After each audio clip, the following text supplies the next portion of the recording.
FM 3.24MHz 채널 H.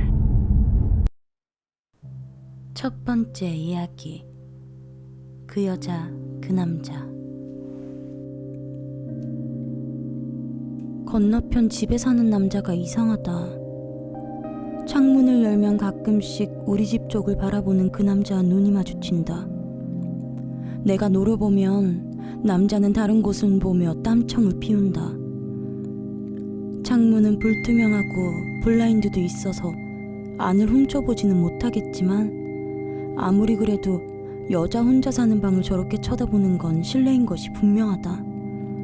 더 소름 돋는 건 얼마 전 퇴근 후 집 앞에서 그 남자와 마주쳤을 때 그가 한 질문이다. 안녕하세요. 건너편 사시죠? 혹시 혼자 사시나요? 그동안은 인사조차 하지 않던 사이였는데 그 남자의 갑작스런 질문에 난 거짓말도 못하고 네? 네. 혼자 살아요. 라고 대답해버리고 말았다. 잠시 무언가를 생각하던 그 남자는 실례지만 지금 남자친구는 없으시죠? 그제서야 난 정신을 차리고 애인이 집에 자주 와요. 라며 거짓말을 하고 도망치듯 집으로 돌아와 문을 이중으로 잠갔다. 너무나 이상한 기분에 다음날 당장 잠금 장치를 2개나 더 달고 창문은 완전히 잠가놓고 블라인드까지 쳐놓은 채 아예 열지도 않았다. 그래도 안심이 안 된다. 오늘은 호신용 스프레이라도 사놔야겠다.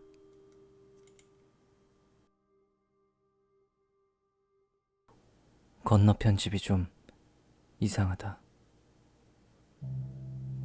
베란다에 나가 담배를 피고 있으면 블라인드가 쳐져 있는 건너편 집이 보인다. 가끔씩 창문을 여는 사람이 늘 같은 사람인 걸 보니 여자 혼자 사는 집 같은데 블라인드 너머 보이는 실루엣은 늘 2명이다.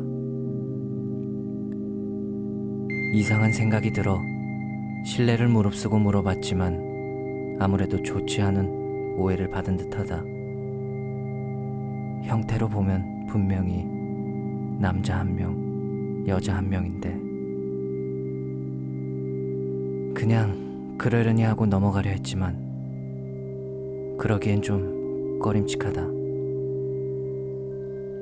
그 남자의 실루엣, 아무리 봐도 늘 바닥에서 50cm 정도는 떠 있는 것처럼 보였으니까.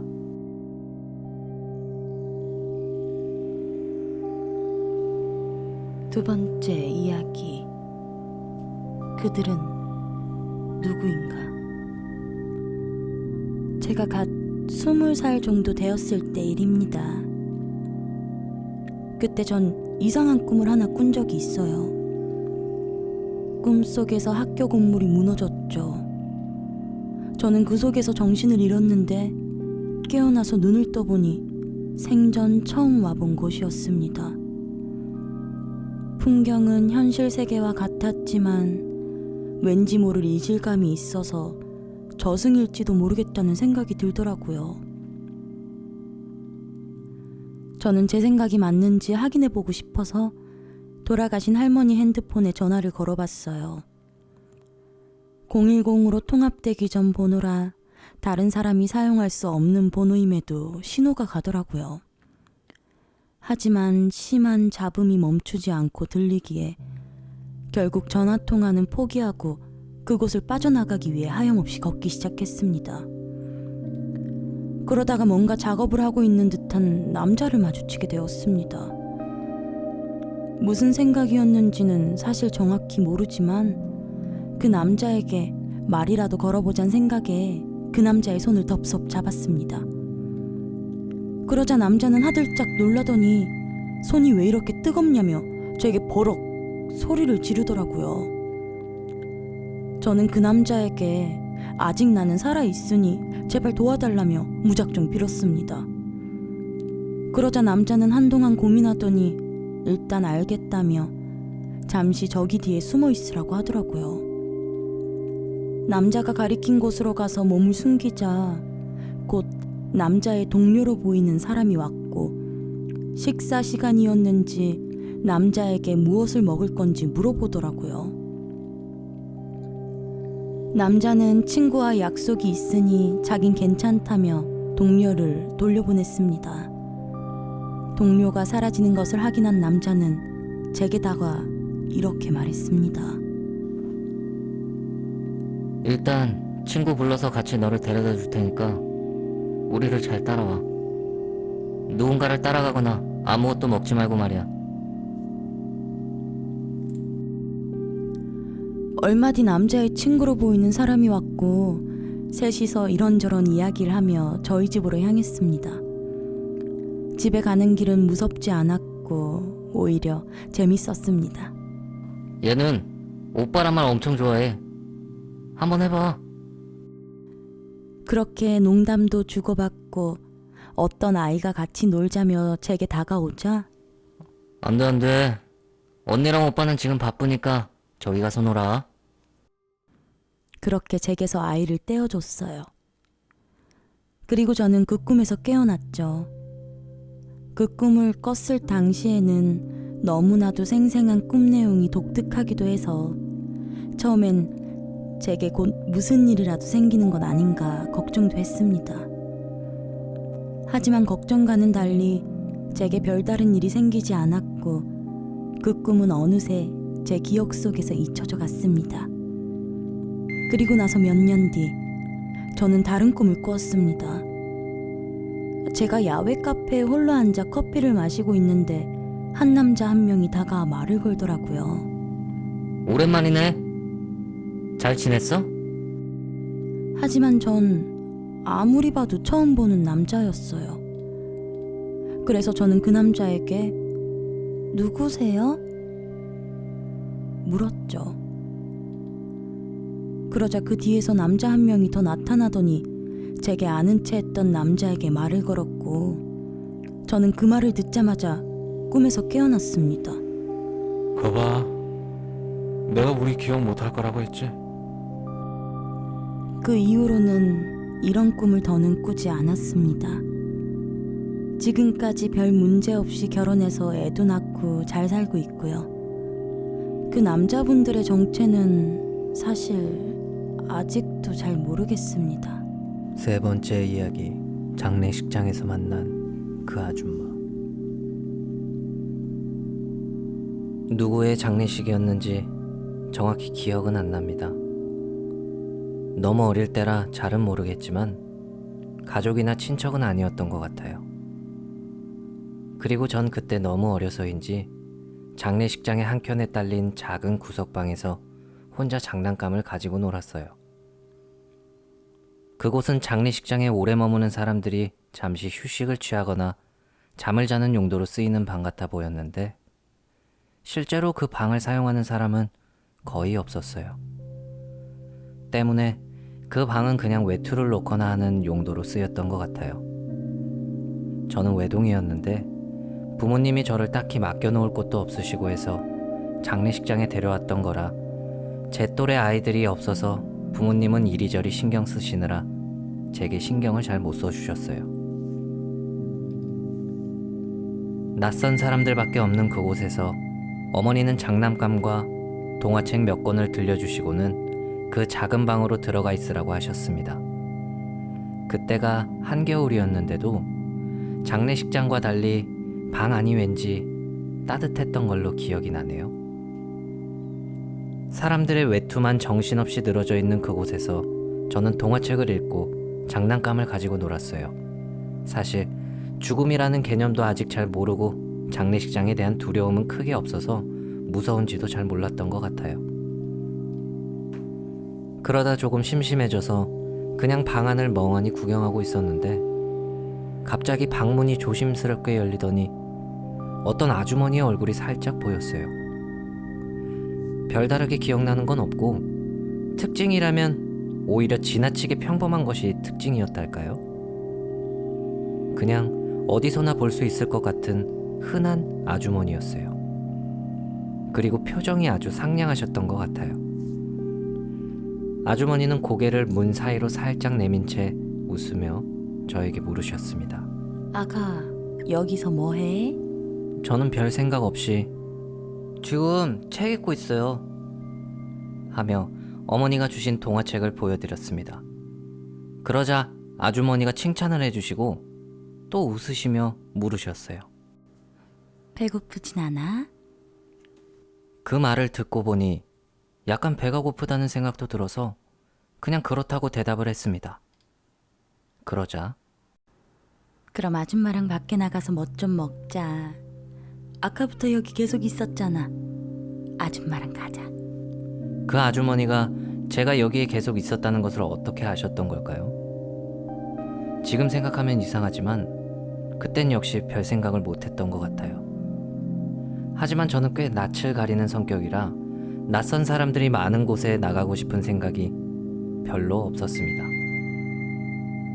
제가 고개를 저으며 나가지 않겠다고 하자 아주머니는 표정의 변화도 없는 채로 아줌마랑 가자. 이렇게 말씀하셨어요. 그리고 계속 하셨습니다. 그 말만 계속이요. 억양도 속도도 아무것도 변하지 않은 채 마치 자동 재생기를 틀어놓은 것 마냥 아줌마랑 가자, 아줌마랑 가자, 아줌마랑 가자, 아줌마랑 가자, 아줌마랑 가자 이렇게 계속 반복하시더라고요. 그때쯤 되자 저도 무언가 이상하다는 생각이 들었고 저는 그제서야 아주머니께 아줌마 누구예요? 라고 물었습니다. 그래도 아줌마는 대답하지 않은 채 같이 가자고만 계속 반복하셨어요. 뭔가 불안함을 느낀 저는 안 돼요. 조금 있다 저 집에 갈 거예요. 라고 거짓말을 했고 그럼에도 아줌마는 떠나지 않으셨어요. 무서워져서 목소리가 조금 커진 채로 아줌마 누구냐고요? 하고 물어보았고 계속 그 답답한 대화는 이어졌습니다. 제 목소리를 들었는지 아버지께서 방 쪽으로 오시며 제 이름을 부르셨어요. 진수야, 무슨 일 있니? 여기 아줌마가 자꾸 말 시켜서요.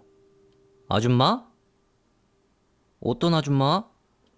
아줌마는 여전히 문 옆에 찰싹 붙어 얼굴만 살짝 내민 채로 서 계셨어요. 아버지는 문 앞에 서 계셨으니 위치상으로는 바로 옆에 계셨던 셈입니다. 지금 아빠 옆에 있잖아요. 하지만 아버지는 자꾸 아무도 없다며 아무것도 안 보인다고만 하시니 저는 정말 답답했어요. 바로 옆에서 계속 보고 있고 그리고 그 아줌마는 아직도 계속 아줌마랑 가자 이렇게 이야기하고 있는데 물론 그 상황에 아버지도 답답하셨을 겁니다. 결국에 아버지는 아이고 우리 진수가 잠이 와서 헛것을 보나 보다. 이제 곧 집에 갈 거야. 조금만 기다리고 있어. 라고 말씀하시고는 다시 다른 곳으로 가버리셨어요. 문을 활짝 열어놓고는요. 그때까지도 그 아주머니는 계속 있었습니다. 전 답답하고 억울한 마음에 벌떡 일어나서 그 아주머니에게 다가갔어요. 그리고 그때 놀라운 사실을 발견했습니다. 아주머니는 당시 문 너머로 얼굴을 반쯤 내밀고 계셨고 한 손으로는 문을 잡은 채 빼꼼히 쳐다보는 자세였어요. 그런데 제가 아주머니를 가까이서 보는데 뭔가 이상하다는 생각이 들었습니다.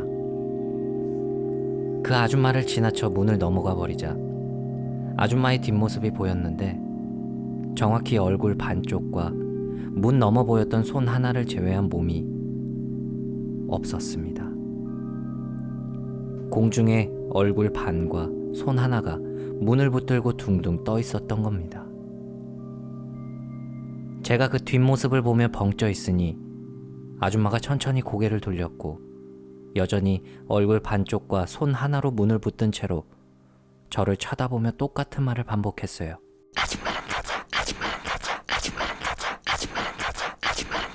저는 너무 무서워서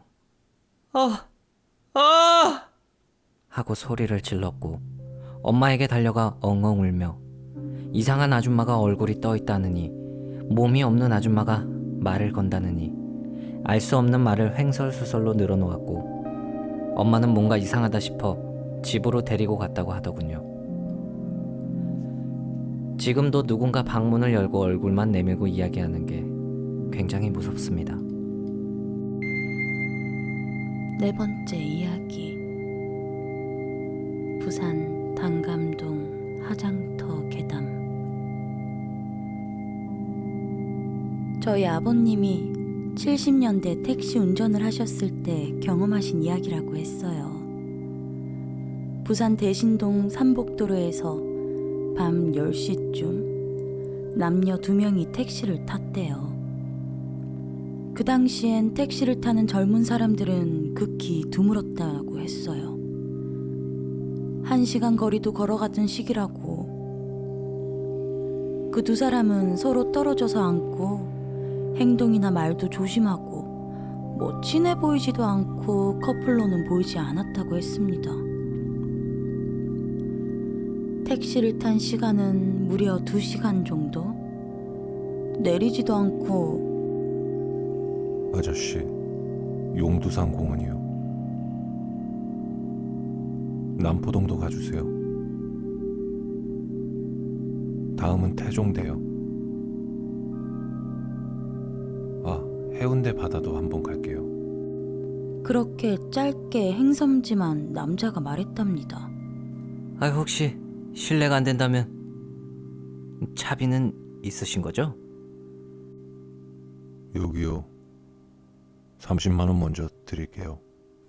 얼마인진 정확히 기억 안 나지만 무튼 많은 금액이었고 저희 아버님은 속으론 땡 잡았네 하며 좋아했다고 했어요. 해운대 바닷가에서 내려 칠흑처럼 시커먼 바다를 한참 동안 보던 두 남녀는 아버님은 담배를 태울 겸 쉬면서 기다렸다고 하고 얼마 뒤에 다시 택시에 탄 남녀가 아저씨, 단감동 새로 생기는 화장터 아시죠? 그쪽으로 가주세요. 저희 아버님은 이 야밤에 웬 화장터란 생각에 오싹하기도 하고 찜찜해서 길을 잘 모른다는 식으로 둘러댔으나 남자가 단감동 아는 곳까지라도 가자고 했다고 했어요. 그렇게 택시가 한참을 가던 중 아저씨, 우리가요. 곧 죽어요. 손님도 참 젊은 사람들이 할 농담이 있고 안 할 농담이 있는데 너무하시네요. 그것도 이 시간에. 그러자 여자가 갑자기 훌쩍훌쩍 울음을 터뜨렸답니다. 아저씨, 우리 돈 받고 죽으러 가요. 죽기 전에 마지막으로 가보고 싶은데 다 가보고 죽으려고요. 아이고 손님, 장난도 참. 됐습니다. 이제 더 이상 말 안 할게요. 단감동 근처에 가면 세워주세요. 오싹하고 기묘한 일이었지만 워낙 바쁘게 사느라 아버님은 싹 잊고 있었답니다. 그리고 몇 년 후 우연히 화장터 계담 하나를 들었어요. 감당할 수 없는 빚을 진 남녀 2명의 빚을 탕감해주는 대신 화장터 액땜바기로 화장했다는 소문을요.